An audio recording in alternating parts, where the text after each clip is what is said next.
these design kind of paintings. Oh, and I should also reference something. So in the notes themselves, I have put together kind of some talking points, and then below the fold here, there's a couple of dots. There's a little bit of background on these paintings and some of the details from different art historians and things like that. It gives you some more background, but it's not necessarily for sharing with kids. I just want to make sure that you have what you need to feel prepared in all of these things. You know, but at the end of the day, I think it's interesting around the names and how these things work.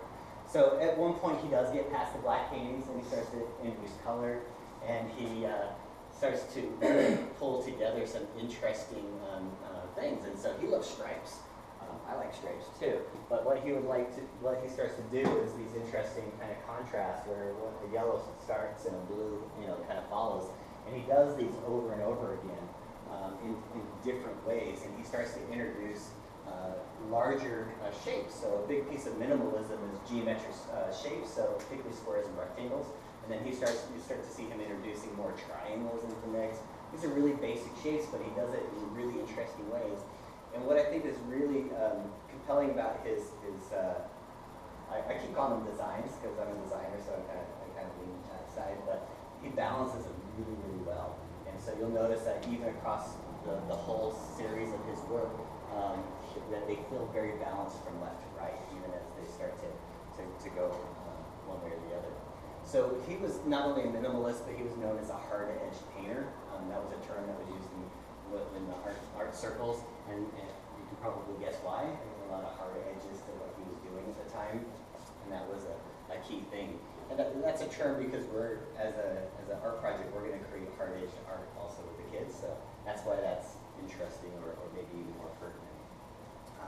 He would, you know, for what it's worth, he would work on unprimed canvases, and he liked the rawness of it. It wasn't super glossy, it wasn't grimy. If you've ever done art in those ways, it had a really rough texture to it, and he was using house paints half the time. It was cheap, efficient. He would go into the stores and find the discount table of the colors no one wanted. Like, how much you want for those? And you could take those. And you know, this is a young guy in college, or just out of college, trying to figure out how to make things work and do what he needed to do.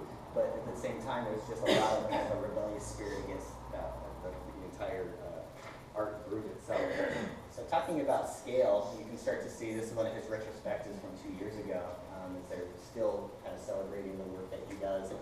But that piece we just saw before, giant pieces, and that helps. Obviously, you know, when we're talking about the kids, that helps because when you're trying to do really straight lines, the bigger the art, the straighter the line looks like. So fun things there.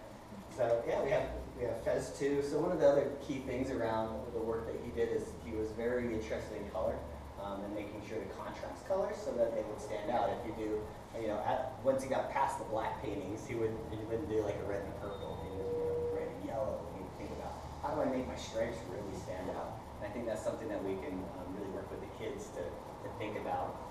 And again, you know, where one color ends, the other different one starts. And so he has kind of a playfulness to the work that he would do. This one is one of his most famous ones. It's called I Need a Stomp, which is a song composed. It's a jazz song from Jelly Roll Morton, which I think the kids would think is a funny name. And I pulled some talking points off the Tate Museum on this one.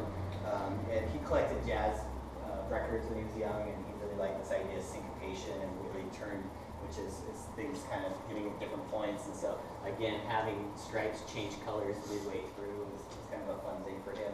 A little bit of the unexpected, but it's just a little bit offbeat, just like jazz music in that sense. But again, this is probably one of the key ones, particularly for the younger kids, because we're going to think about how we can emulate a painting like this with a different type of media. So one to keep in mind for sure. So even 4 years later, he was continuing to think about these, how to do derivations on these types of designs. And so from the top and bottom, you can see that there's a pattern of kind of, you know, blue, red, blue, blue, red, blue, and he would alternate and start to think about these things as well as having some of that playfulness that would happen within it. So really subtle things, but really thinking through, you know, how he could experiment and push it just a little bit further. So after the 60s, he started getting to, you know, more beyond just straight lines and with what's called the protractor series, which is kind of the half circle and that. And it's funny because I've seen these, but I grew up, in the 70s and 80s, and it's like, this permeated so much of the design at the time, and I had no idea it came from the fine art side at the time. And so this is, an interesting one around too. And then he started to get even into, some more of these, which were, quintessential late 70s, early 80s types of designs that we would see everywhere. It's just like leading right up to Nagel, right? But from there, he started to break apart the canvas and get out of just a rectangle and start to think about how these different designs and colors could work together. So as I was mentioning there, he's got an immaculate sense of balance. So even though we got a big triangle over here, like crashing into a square, it's still balanced at the end of the day. I think there's some really fun things and really bright colors and how all of these work together. So you can see these are, I think this is like a 12-foot high canvas, and these are ginormous. There you go. Gives you kind of a sense of it. So, looking at the last slide on here, we kind of start to see the scale of these. He had, we won't get into lots of art history with him, but he was really into Roscoe. He loved Jasper Johns. He loved the target paintings, the circles, and these types of things. And this is actually something like the dichotomy of Jasper Johns and some of these types of things. But we really want our students to think about all of these kind of hard edge images and how he's playing with stripes in really creative ways, how he's doing amazing geometric pieces, thinking about the textures that come out of it, and thinking about how to create a picture that doesn't have animals in it, doesn't have any logos, doesn't have really anything representational of an idea, but just as a pure design, and starting to blur fine art with design in that sense. So that is what we're going to work with them on. So we're going to use a medium that I'm pretty sure you've never used before, and that is foil. And so we have lots of different kinds of foil, different colors and textures, even some different thicknesses. But these are transfer foil. So if you like to have your nails done, you may have seen these before because these are what they will rub on your nails with a little bit of adhesive. But they do really fun things on a piece of papers. And so as you can tell, we've got pre-built stripes ready to go in lots of ways. So what we're going to be doing is we're going to have you guys take a card and a sticker paper and apply it so that we have a built-in background. And so one of the things that we're going to be doing is working on a smaller scale. Sometimes we try to do really big stuff. But when kids have a smaller space, they have to really think about how they're going to fill that. And so we're going to talk about it in a couple different ways. Maybe some of the younger grades of how they can probably be more successful. Because once you deal with one giant sticker, things can go awry quickly. Yeah. And so we want to be thoughtful of that. So the parents are probably going to do this part. One, we're going to have all these pre-done, so we're going to ask you guys to help us out and maybe actually do a couple dozen of these before you go so we can start to stack them and be ready to go. Ellen and I have cut down foil for days. So just so you know, they come in little canisters and this big when they start. And so we've tried to trim them down to make them more manageable for working with the sizes that we're working with. And they're a lot of fun. They're really addictive. So we may actually be getting some more supplies to see if we can possibly have kids be able to do 2 of these. Because sometimes it takes one to get kind of the hang of it, and then like, now I know what I want to do. So I suggest you all do at least 2 tonight to make sure that you have a good time and a good experience with that.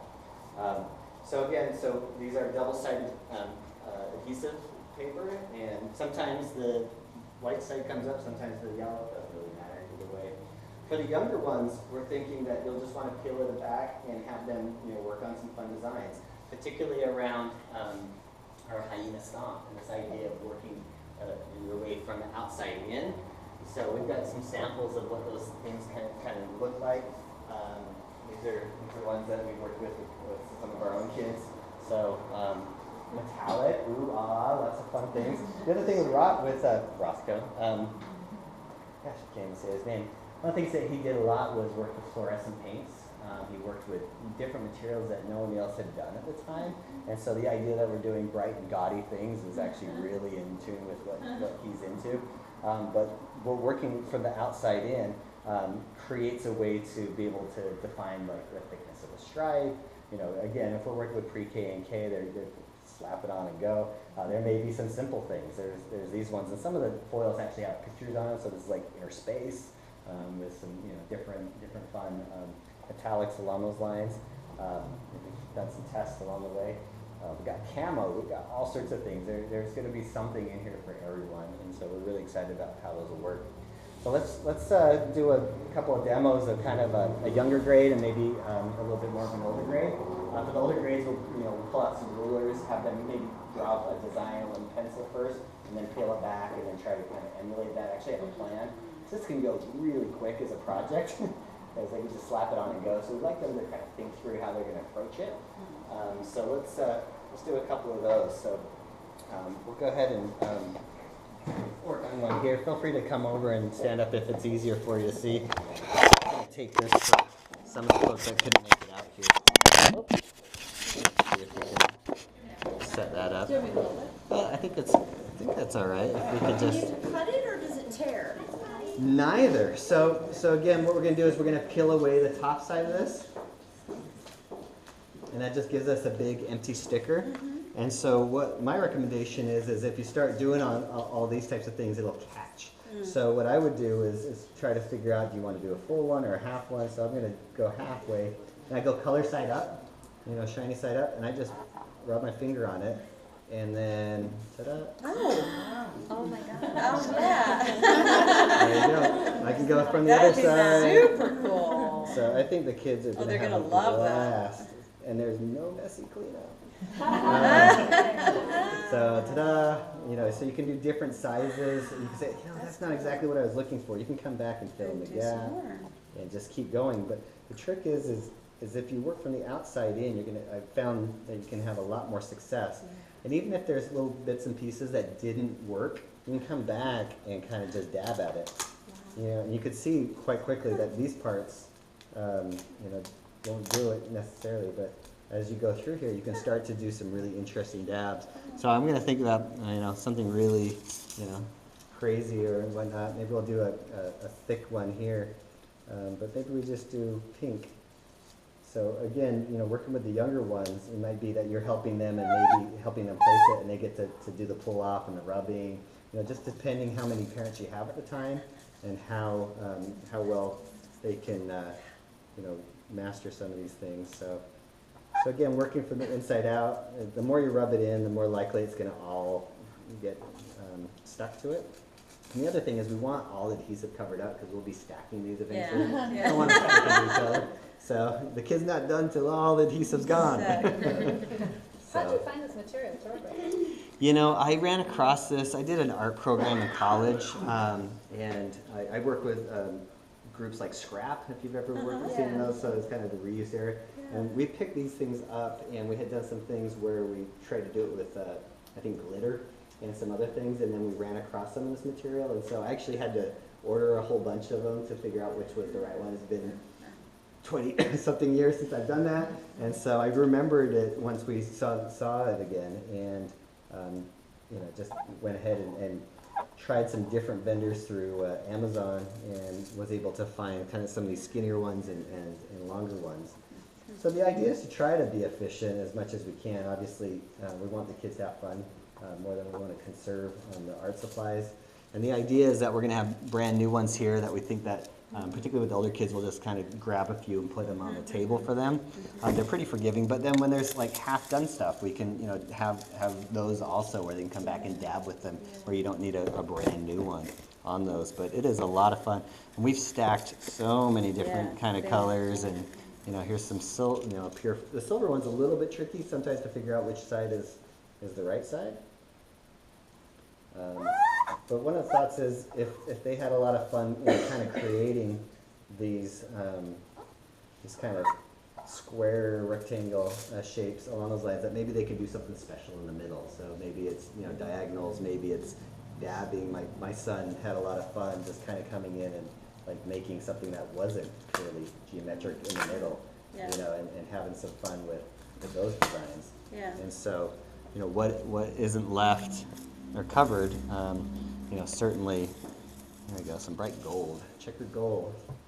So it's Now, like what about cutting the sticker into like triangles and then putting the sticker down so that you can peel off one triangle at a time? I love what you're thinking, and we've done that. It's just really tricky. Tricky. Yeah, Or I'll maybe show- for I'll middle school. yeah, we've got an idea of maybe where that could go. Oh, that's cool. But you know, that's kind of the finished product around some of these things. So it's pretty much a guarantee of success. I think Yeah. it's a fun process to peel and pull Yeah. and do these types of Yeah. things.